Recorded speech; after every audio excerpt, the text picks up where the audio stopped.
Chelsea Green quits social media over Hulk Hogan backlash. Drew McIntyre stuck in the UK. Will he miss SummerSlam? Alberto Del Rio leaves AAA, but will he return to WWE? I'm Luke Owen and this is the WrestleTalk News. Support WrestleTalk! Hulk Hogan passed away last Thursday and the effects are still being felt. Fightful Select report that, unsurprisingly, much of SmackDown needed to be shifted in the wake of his passing, with the travel department bringing in lots of extra talent for the 10-bell salute at the top of the show. They had to produce and edit a lot of content for Friday. And it was similar for us. We posted an extra video following the news of his passing and we recorded an extra bit of Friday's podcast remotely like it was 2020 all over again. And covering Hogan's passing has been, I'm not going to say being tricky, but it seems that everyone's coverage has been criticised from all angles. We were told in our comments that we didn't cover his controversies enough, while some felt that we covered them too much. Others felt we didn't praise him enough or put over his accomplishments,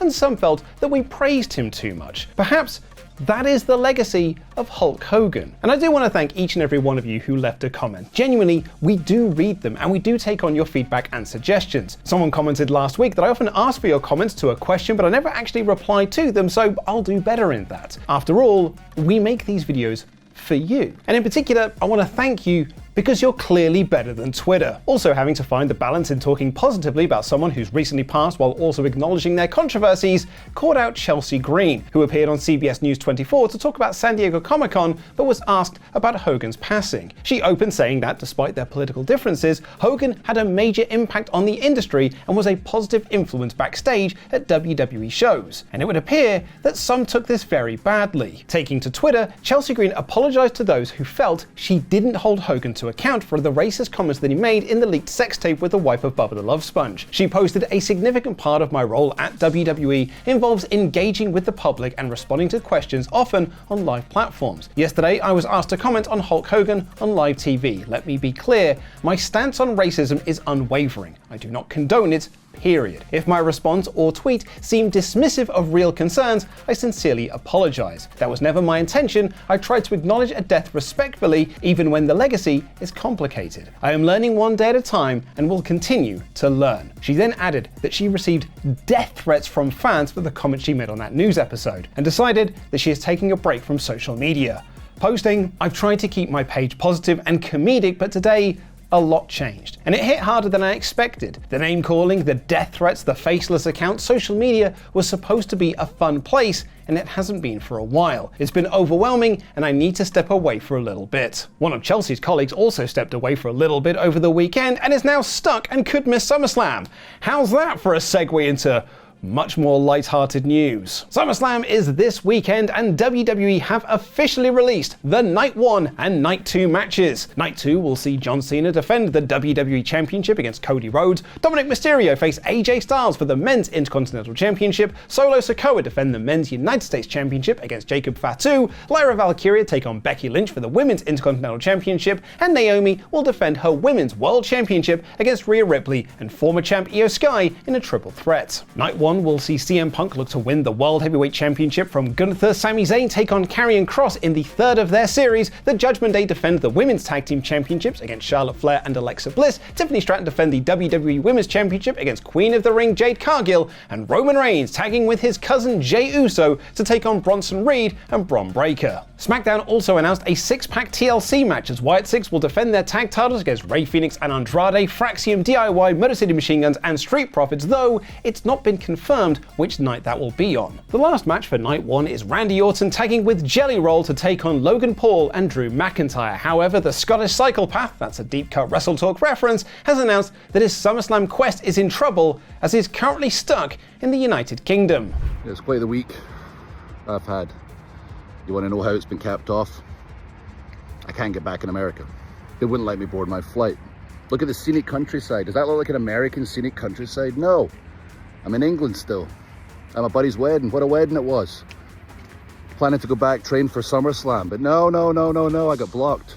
He goes on to explain that he didn't have his US passport with him, only his UK one. He is a resident of America, but it wasn't enough to let him back into the country. He says that his wife did go back to the States to be with their cat. And as we talked about last week, Drew is very good at using social media to blur the lines of shoot and work, as he blamed the whole situation on Jelly Roll, saying that he used his 15 minutes of fame to block Drew from returning for training. He adds that he's unsure if he'll actually make it back into the States for this weekend's SummerSlam. Taking aim at Jelly Roll made a few people think this is all one big giant work, but PW Insider, Fightful, and Wrestling Observer are all reporting this is a legit situation. Drew is stuck here. It's not actually Jelly Roll's fault, but what about the claims of SummerSlam? Well, Fightful Select report of Drew's passport issues. WWE sources we spoke to feel confident it will be rectified, although they obviously weren't pleased that McIntyre is going through the situation. And it is a rubbish situation, but if you are at a loose end, Drew, I'm hosting a Blonde the Clock Tower evening tonight. If you need something to do, it's pretty casual, and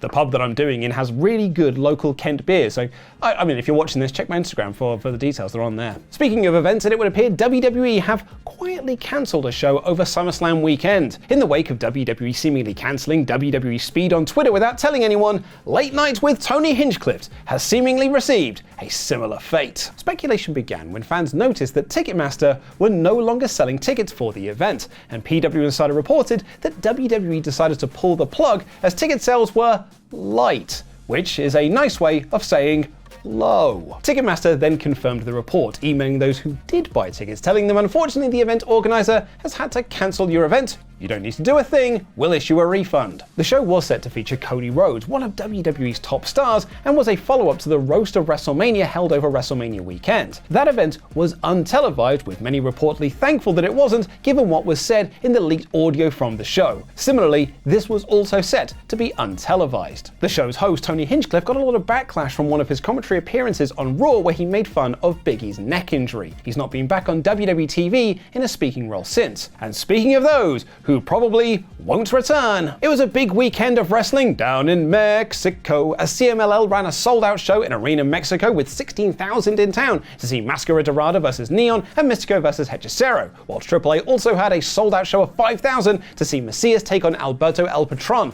the former Alberto Del Rio, in a match where Patron had to leave AAA if he lost. WWE also ran a show to a reported sold-out crowd in the same building AAA ran theirs, which saw Pagano, Psycho Clown, and Mr. Iguana, He's Got an Iguana, etc. beat Legado del Fantasma, leading to some speculation that a combination of the good guys will face Berto and Angel for the AAA Tag Team Championships on the SummerSlam Go Home edition of SmackDown this Friday. Most likely, it'll be Mr. Iguana, He's Got an Iguana, etc. But back to the Patron match, and it would appear that the loser leaves town stip is legit. Patron has been talked about a lot since WWE's acquisition of AAA. Not only was he one of their top stars, the entire promotion was built around him for the last year or so. He is, of course, a former WWE star and champion, but has not been on good terms with the company since his departure in 2014. There were reports that Patron could remain in AAA under the WWE umbrella, but then he lost the Mega Championship to Vikingo in a match where WWE themselves spoiled the finish on Raw by announcing Vikingo would be defending the title against Chad Gable at Worlds Collide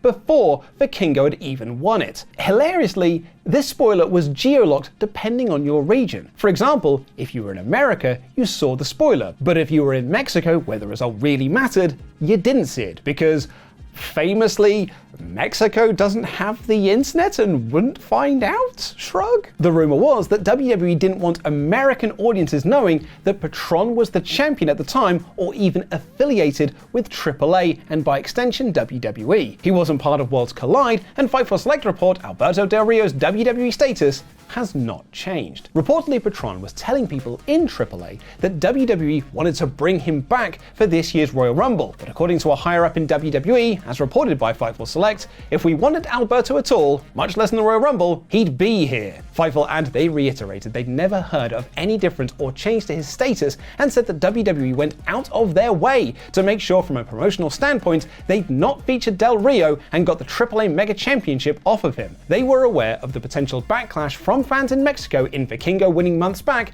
and saw it as a short-term problem with a long-term benefit. They also add there are no plans for Patron to return to WWE, and for now he is legitimately done with AAA. However, they conclude they believe Alberto will make efforts to return to both companies. And speaking of new champions, Ricky Knight Jr. won the Rev Pro British Heavyweight Championship from Michael Oku at the Summer Sizzler on Friday in Wolverhampton. RKJ will now defend that title against Shah Samuels at the anniversary show in Crystal Palace over Forbidden Door weekend. I've not had the chance to check the match out yet, but I have heard that it was tremendous, and I'm unsurprised. What I have seen though is Mercedes Moné successfully defending the British Women's Championship against Sapphire Reed in a great match. There was a show of respect afterwards, but the rest of Cutthroat Collective then ran down to beat down Moné, which seemingly could set up Nina Samuels, Mercedes Blaze, or Lizzie Evo to get a title match against Moné at the anniversary show. Now, did you see Fantastic Four First Steps over the weekend? Ollie and I sure did, and we reviewed it, which you can check out now by clicking the video we did over on Cutscene. Did Ollie like it better than Superman? Time to find out.